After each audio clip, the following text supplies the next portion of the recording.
Jessica, what I want to do is examine the lymph nodes in your head and your neck. Have you had any colds or felt any swelling in your neck at all? Yeah. Okay.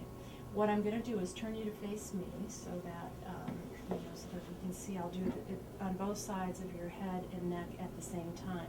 The first lymph nodes I want to feel are the preauricular lymph nodes, which we find just in front of the ear.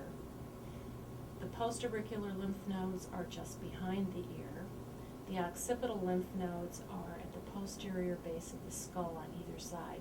Frequently in children under the age of 2 will find that these are enlarged, and that is normal for them. The tonsillar lymph nodes are at the angle of the mandible, just on the anterior edge of the sternocleidomastoid muscle, which runs along here. So if you had tonsillitis or enlarged tonsils, perhaps we would feel tonsillar nodes there. The submandibular lymph nodes are just on the medial border of the mandible, and the submental lymph node is just at the very tip of the mandible.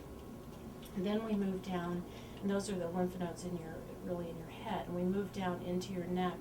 And the first ones that we want to feel for, you have the sternocleidomastoid muscle here, and you have the trapezius muscle here, and we just want to feel the superficial cervical nodes, which are just superficial to the sternocleidomastoid muscle, and then we want to feel the posterior cervical nodes, which are going to be posterior to the sternocleidomastoid muscle and yet anterior to the trapezius muscle, to see if we feel any lymph nodes there. The deep cervical chain, which is also down here, is deep within and around this sternocleidomastoid muscle, so we usually palpate a little bit deeper to try to feel those lymph nodes.